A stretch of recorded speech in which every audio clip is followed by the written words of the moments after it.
get real. It's the only We Can Fix Us series right here live in the Candy Shop, and I'm super excited for a very, very important and exclusive conversation that's about to take place. I'm excited to welcome to the Candy Shop Mr. John Fitzgerald Johnson. You're live in the building. How you doing, sir? Kenya, how are you? I'm exceptionally well. First things first, I just want to thank you in advance for an amazing conversation and just sharing your time with us here in the Candy Shop. I really appreciate it. Well, let me take the time to thank you and the Candy Shop that I am a listener. Since you did not know that, and I'm very glad to be able to come onto your show and spend some time with you and your folks and everybody who's under the sound of my voice. And I have to send a shout out to Jason and B Magazine because those are the people that have pretty much been in my pocket and in my ear through a lot of this process. It's a real pleasure to be here with you. Let's talk. I'm definitely excited to be in the building with you. Just so we're going to treat this as more so of an introduction, understanding, lay it all out, allow people to understand. I've done my research. I'm super excited about today. We have a lot to discuss and clear up. So first things first, who is John Fitzgerald Johnson? You know, I'm glad you asked that question first because I'm many people, to certain people. I am a product of this country. I am an ex-military veteran, so I fought for this country. I'm an ordained minister. I preach the word to those who need to hear it. In the corporate world, I'm an IT architect, and I support a lot of Fortune 500 corporations, so I get to see it from the other side. In the secular world, for a long time, I was known as a recording artist, DJ, whatever you want to call it, popular name, Grandmaster J. And then, of course, that went for a while. And then lately, because of the circumstances in this country, I actually metamorphosized into somewhat of an activist and probably been one of the loudest voices for unity and change in addressing the stormy season of our racial inequality that's all over the nation, irregardless of color. So I'm many people to many different people, depending on where you've encountered me. I've had a full life, and I can say that my grandmother used to always say, live long enough, and you will either encounter or perform a lot of the things that you see amazing you. So I'm many things to many people, but in a nutshell, that's who John Fitzgerald Johnson is. I'm also a child of the 60s. I was born when John Fitzgerald Kennedy was killed. That's why I wear his name, which means I've studied him all my life. It's kind of ironic. His wife's name was Jacqueline. My first wife's name was Jacqueline. He had a brother named Robert. I had a son named Robert. So I've kind of been walking in his footsteps without knowing it. And here we are 50 years later, and it looks like we're right back in 1963 in a lot of ways. And this is the time that we live in. But that's who I am. I'm super excited that you're in the building speaking so candidly about yourself, and you're making your way to the White House as we speak. What is the overall vision for you right now? You know, it's interesting. It's very interesting. We're one nation, and you can finish it. We're one nation under God, and you all know the rest of the line. But we've gotten to a position where we're continually asking people to help us, to do this for us. We're continually asking some of the very people and systems that we're railing against to fix us, to help us. And at some point, you have to realize that you cannot fix some things from the outside. Sometimes you can only cure from the inside. So therefore, I've arrived at a decision that this movement or this campaign or this effort, as you will call it, only we can fix us. And it can't be those folks who are already married to the political machine because they appear to be more concerned with keeping their jobs and keeping the status quo than doing what the founders of this country intended for the government to do, and that was to help the people. Definitely. We are definitely here to celebrate you here in the Candy Shop. You've been very active in the Black Lives Matter movement. Can you describe the moment you realized you wanted to run for president and there was a need for the insight that you have? Sure. Around the middle of June, when we had the Emanuel 9 situation in Charleston, South Carolina, another tragic shooting, and my condolences go out to all those folks listening and to the country for what happened in Oregon. There's definitely a problem here in the country, and I don't think it's color-based. But in Charleston, after the Emanuel 9, I was there pretty much to pay my respects and became involved in a display of unity that was expected to only attract about 2,000 people, maybe 2,500, and it drew 25,000 people. People of all races, ages, demographics coming together in one show of love to stretch across the Arthur Ravenel Bridge. And on that day, I'll be honest, it was an eye-opening experience. To that point, I had been deeply immersed in all of the black-on-black protests, the Black Lives Matter protests. You know, I was in Baltimore. I was in Charleston the first time for Walter Scott. I live in Cincinnati, Ohio. I was there for the Sam Dubose situation. And at a certain point, I began to realize, yes, black lives do matter. But what's happening in this country is that they've got us brainwashed into believing that as long as it's not the same color as us, it's another group. So some folks tend to act like, well, it's not us. They're not affected. When in actuality, if you look at the statistics, on the whole, it's really not about color at all. Color is a means to keep you separated. Malcolm X said it best, they're more afraid of our unity than they are of our rage. And I had an epiphany on that bridge that day. And I remember saying, I've got to do more than this. Marching and singing and raising, and it's fine. Raising awareness is fine. But at some point, you've got to get off the bench and get into the real game. The Constitution of the United States gives the qualifications for the presidency as saying that you only have to be a U.S. citizen, have lived here for 14 years, and be of the right age, and you can run for the White House. It's not so much you have to have millions of dollars. It helps a lot. But I decided that it was time to take it to another level. And I salute all of the brothers and sisters across the country who fly the Black Lives Matter banner.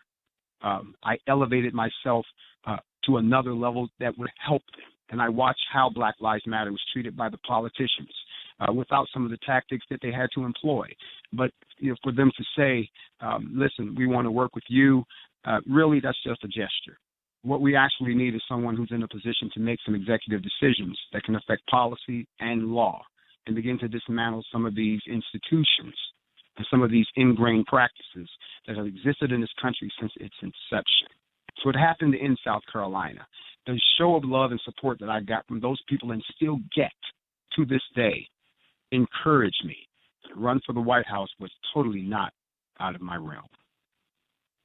If you guys are just tuning in, John Fitzgerald is here in the Candy Shop. Tell a friend to log in. Hit us up online at blogtalkradio.com/touch a neighbor, or listen to the show on the go by simply calling 818-572-2935 to stay plugged into the Candy Shop from wherever you are. Now, you've had a long history in the hip-hop community. Consider yourself a pioneer in hip-hop. But how have you prepared to become the President of the United States? For that person who may just be questioning and coming across your information? Sure. You have to really go back to something that happened in 2004 when Nas made this quote.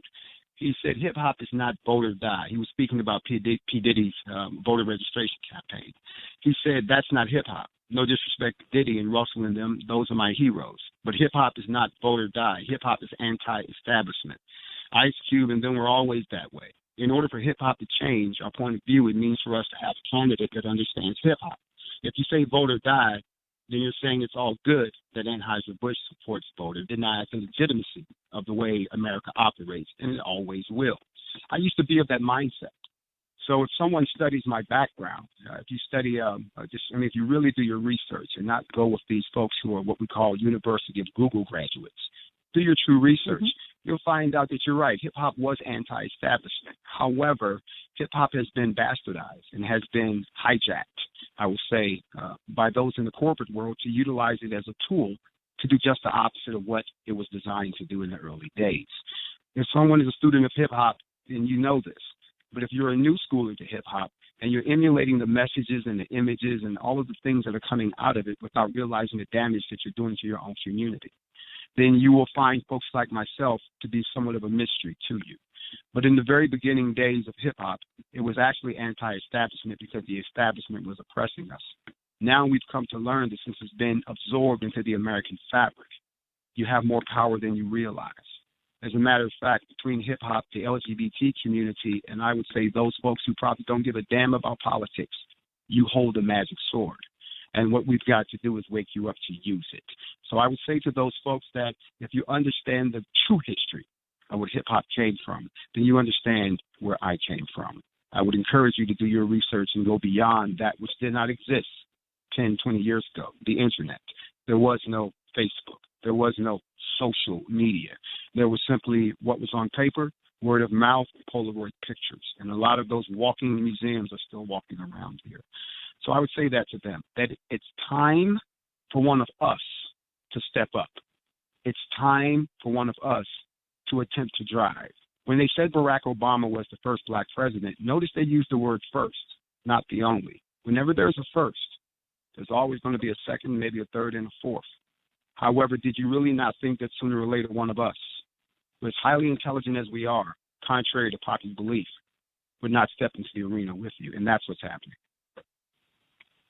I'm so glad that you're in the building sharing your story. You brought up a very, very interesting topic that I know you must face on a regular with you putting yourself before the public. You've made the statement, if you look at me and can't see my true talent or potential, then you are either dumb, deaf, jealous, envious, or all of these things above. Your character has been under attack for very heavily for like the past few years, just for things that you've been involved in, and you've had to fight against judgment against business deals that you've had, being accused of pushing a black agenda, being called out by other hip-hop pioneers for your DJ credit, as well as for sharing false information before the people that you present your party to. Speaking in the sense of electability, how do you feel you will be able to stand against the allegations that are against you and that are published on the Internet when people just simply Google your name? I would say this, I don't have to, because I am not stepping into the office of the presidency to defend any allegations. You are not what you've done. You are what you're going to do. And everybody evolves. Everybody grows. If you've studied me, you'll realize that in the last 2-3 years, it's interesting to me that those who would attack me personally never attack my message. It's interesting to me that those who would bring up things from 2-3 years ago politely skip over all of the major accomplishments and contributions that I've made in the last 2 or 3 years. This is not a John Johnson campaign. This is a campaign for the presidency of the United States.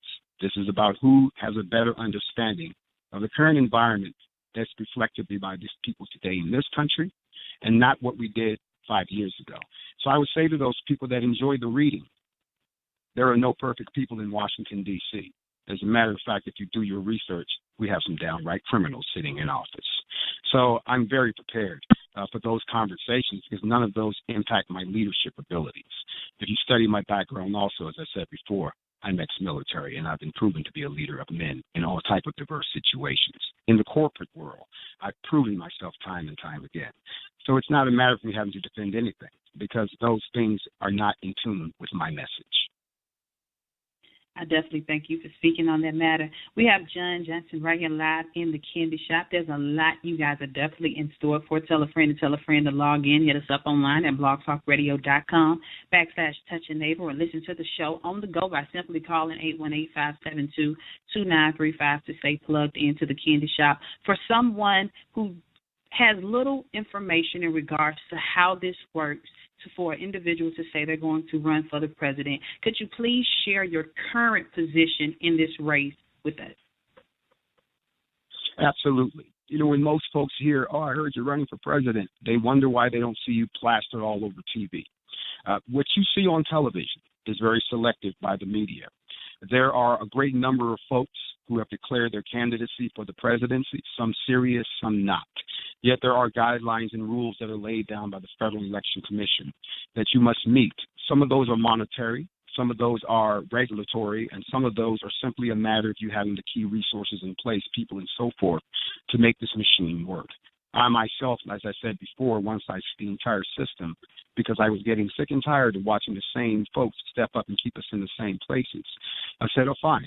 Not only do I meet the qualifications, but I'm actually financially able and I'm actually qualified resource-wise as far as people, organics, to pull this off. And most importantly, I have a platform and a base that I'm prepared to discuss or defend. Therefore, the filing of all of the forms, very easy. The getting the approval of the FEC for your election committee, and then, of course, the filing with the IRS. Yes, there's a very powerful 3 letters that come back to haunt some folks. You can't run for president if the IRS has anything on you or if they've got any reason to come at you. So you better have your taxes in order. And then, of course, setting all those things up then sets you in the position to choose your candidate team And, of course, if you've already done some of the networking inside of the D.C. belt, and as this particular candidate has learned, being out there in the BLM movement, I've had a lot of time to interface with a lot of local congressmen, representatives, law enforcement officials, and so forth, building those relationships and those networks, eventually getting to the members of the Black caucuses, which have to support you, getting to some of the political caucuses, not just Black, that have to support you, and getting support in some of the key states before you stick your neck out there and saying that I'm running. I've done that. I've made those relationships. I've met with the appropriate people. I've gotten those handshakes and those nods and endorsement. So therefore, I am in the position now to go public. And as one person told me, wow, you're making history. You're the first person in hip-hop seriously to pursue through this maze to actually step onto the stage as a political candidate for the run for the presidency for the White House. So that's where we are right now. And that's one of the reasons why I'm entertaining this conversation with you and the massive audience that you have out there. That is definitely something worth applauding. I'm super excited to have you in the building because I'm growing in this conversation. I noticed when I was researching you, I would often come across information about Malcolm X. I came across an interview where the reporter asked Malcolm, was he militant? And he replied and said, no, I'm Malcolm. In your case, have you come against issues where individuals are claiming that your platform is only to push a Black agenda and that you are not for the whole United States of America, but only to upbring and bring African Americans to a new height? Absolutely. As a matter of fact, I was actually interviewed by the Columbia College School of Journalism in Chicago last week. And interestingly enough, a student who had done their research asked me that very question. And they also threw in the fact that I appeared to be very Second Amendment supportive. And I answered them the same way. As I said before, there is an evolution that has happened. If you study me totally online or wherever you get your information from, you'll notice that I've undergone some type of a metamorphosis, not a backward slide, but a growing slide. And in the beginning, I was simply concerned about what was happening with us.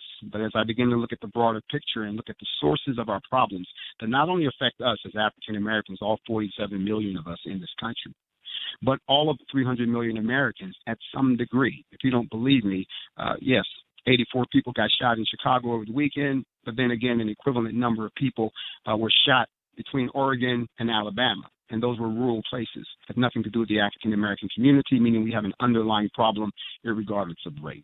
I am neither militant. I am not a separatist. I am not a supremacist. I am not any of those. I am an unbiased, middle-of-the-road American who believes in the principles of this country more than I believe in the rhetoric of some folks who believe that anarchy and overthrow is the way to move forward as a nation. And I, for one, realize that that will never happen because we're neither prepared, nor do we have the resources, nor is it logical to destroy. And that is how I answered them, and that is how I would answer anyone who would come to me that way. In the beginning, it appears militant. But in the end, what it is I'm willing to fight, not only for everyone else, but for my people with equal strength. You spoke on immigration via your social media, making the statement that you do not deport 40 million people, you convert them to taxpayers. Could you speak more on your beliefs in your policy in regards to immigration? Sure. My policy on immigration is rather simple, and I've actually stated this several times. The United States of America is comprised of millions of citizens who either immigrated here or they're descendants of immigrants here, with the exception of those descendants of the slave trade. While there have been a lot of laws and procedures in place for years to facilitate granting citizenship to those wishing to become a part of this great nation, we found ourselves inundated by about 12 million people who have circumvented the system. I used to live in El Paso, Texas, and I used to live right there on the border of Juarez. I used to watch people walk right across the Rio Grande. It's only ankle deep. However, the vast majority of these people are hardworking, productive individuals who came to this nation to escape the grinding poverty of their homes. So, unfortunately, we got a vast number of these people, and they're creating a huge drain on the resources needed to sustain this country if they're not legally contributing to the lifeblood revenue that allows this country to function, and those are taxes. So what I would do as a president under my immigration policy is I believe the United States should not seek to deport this demographic, but should rather implement a program and a policy to identify, and assimilate these people into the tax system. Those who are identified as unable to become assimilated due to a desire for extradition by their parent country due to some criminal activity should be deported immediately and then allowed to return through normal immigration procedures. As a sovereign nation, and we are a sovereign nation, and I have lived around the world via the military, you can't just walk into Germany. You cannot just walk into France. You cannot walk into Russia, okay? As a sovereign nation, the United States is entitled to protect and repel any entity that attempts to encroach on its borders. And I believe we should strengthen our borders through the use of advanced technology and rapid response resources to keep our country secure and free from those who attempt to enter illegally. So if you look at what I'm telling you, we deal with the folks that are here, okay, unless they are some mass murderer, serial killer that they've been looking for. Guess what? We got you. You're going back. Everyone else, okay, you're already hardworking here. You're already doing what you have to be doing, but we need to make sure that you're legally in the system from a revenue standpoint, so we can get you on the path to a citizenship standpoint, okay? We authorize and increase funding for legal representation to the guest workers who've been abused by their employers, and we require employers to reimburse their guest workers for housing, transportation, expenses, and workers' compensation. Increase the wages for temporary legal guest workers, and lastly but not least, rewrite the trade policies such as NAFTA and CAFTA. That's just the iceberg top of my immigration policy. John Fitzgerald Johnson is here live in the Candy Shop. Definitely tell a friend to log in 818-572-2935 or hit us up online at blogtalkradio.com/touchingneighbor. I definitely won't keep you much longer, and I definitely appreciate you for stopping here to the Candy Shop, sharing your Only We Can Fix Us movement. The 2016 election will be right around the corner. It will be here before we know it. What will it take for you from the public to help you get to the White House? I'm so glad you asked that question, Kenya. Because of the simple fact that I come from a different demographic than the usual politicians you're seeing out there. Believe it or not, it is going to actually take the very folks that consist of what we would call anti-establishment to step up and put one of our own in power. We're talking about the hip-hop community. We're talking about the entertainment community. We're talking about the actresses and actors and the athletes that are sitting on all of these resources. We're talking about all of these different activist organizations across the country with multiple different missions that they're working on. We've all got to come together one time, not so we can say we did it, but so we can have someone there to get some things done. And in order for that to happen, we're probably going to have to do some rather unorthodox things. There are places I can go that Hillary Clinton could never set foot. There are places that I can go that you won't find what's the guy's name? I can't think of his name now. I'm sorry, I'm being funny. Trump will never set foot because as big as his mouth is, he doesn't have the backbone to set foot in some of these places. The Bible says that God meets you where you are. Okay, and there are a lot of folks that I've talked to in some very quote-unquote unreputable places that have told me, if you run, I would register to vote just because you're one of us. I have the familiarity with the very people that you asked that may try to attack me or try to bring up information, but I'm trying to help you. This is not to help me. That's the first thing that has to happen. That would accelerate the conversation, move us into the central spotlight. And before I go, you didn't ask me this, so I want to end on this. One of the things that are inside of my platform that I'm starting to see other politicians struggle with, and that's gender inequality, and that's also LGBT equal rights. They don't want to talk about it. Or better yet, as Mr. Biden said today, he believes that all the other politicians or candidates are homophobic. Let me speak on that really quick, if you give me a couple of minutes here. Gender inequality, we have to fix it. LGBT equal rights, we have to fix it. I believe one of the greatest liberties we have in this great nation of ours is the right to be whoever you choose to be, worship however you desire, and express yourself without fear of retribution. And in the past years, this liberty has been afforded based on race, religion, sex, nationality, and disability. However, the LGBT community has been forced to live in the shadows and has been denied this fundamental right in many states. I have a comprehensive LGBT equal rights policy that I would be willing to share with them to garner their support because I intend to deliver on it. The same thing with gender inequality because women, for too long, have had everything that's been afforded to them slowly attacked and taken away from Planned Parenthood, Title X family planning program, and other initiatives that protect women's health. And I could go on, but I just wanted to lay that out there because there are multiple factions that I'm going to raise that's going to garner that support. I'm an ex-vet. Vets are treated like crap in this country. They need someone there who's actually going to address the issues because they've experienced them.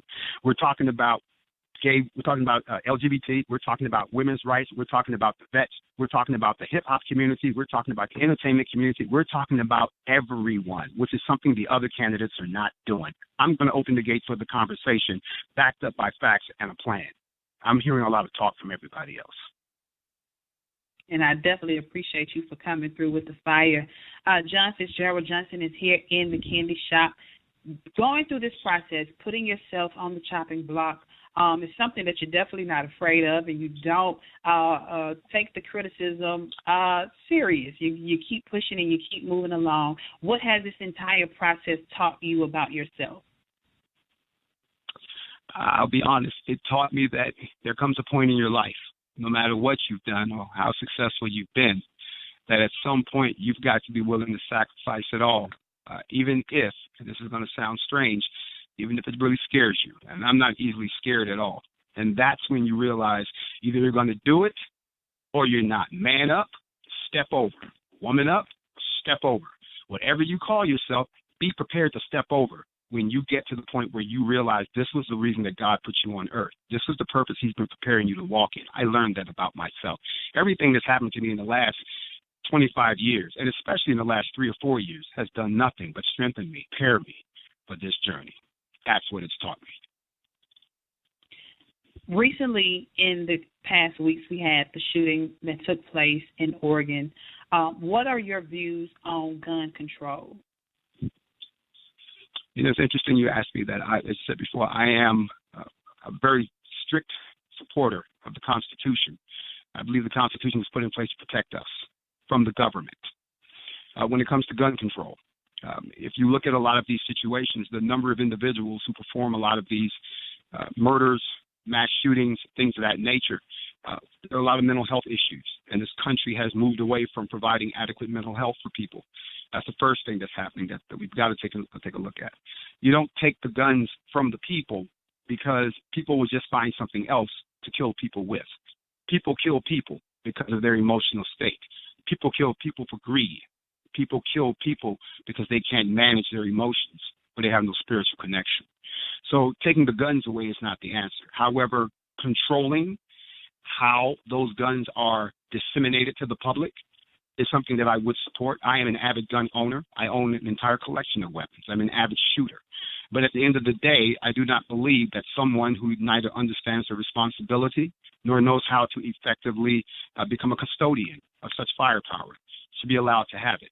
I do not believe that the police should be militarized to the point that they think that they're about to face an incoming army. I've been that incoming army. I believe it should be an equal, a playing field out there, and that's what the Constitution guarantees.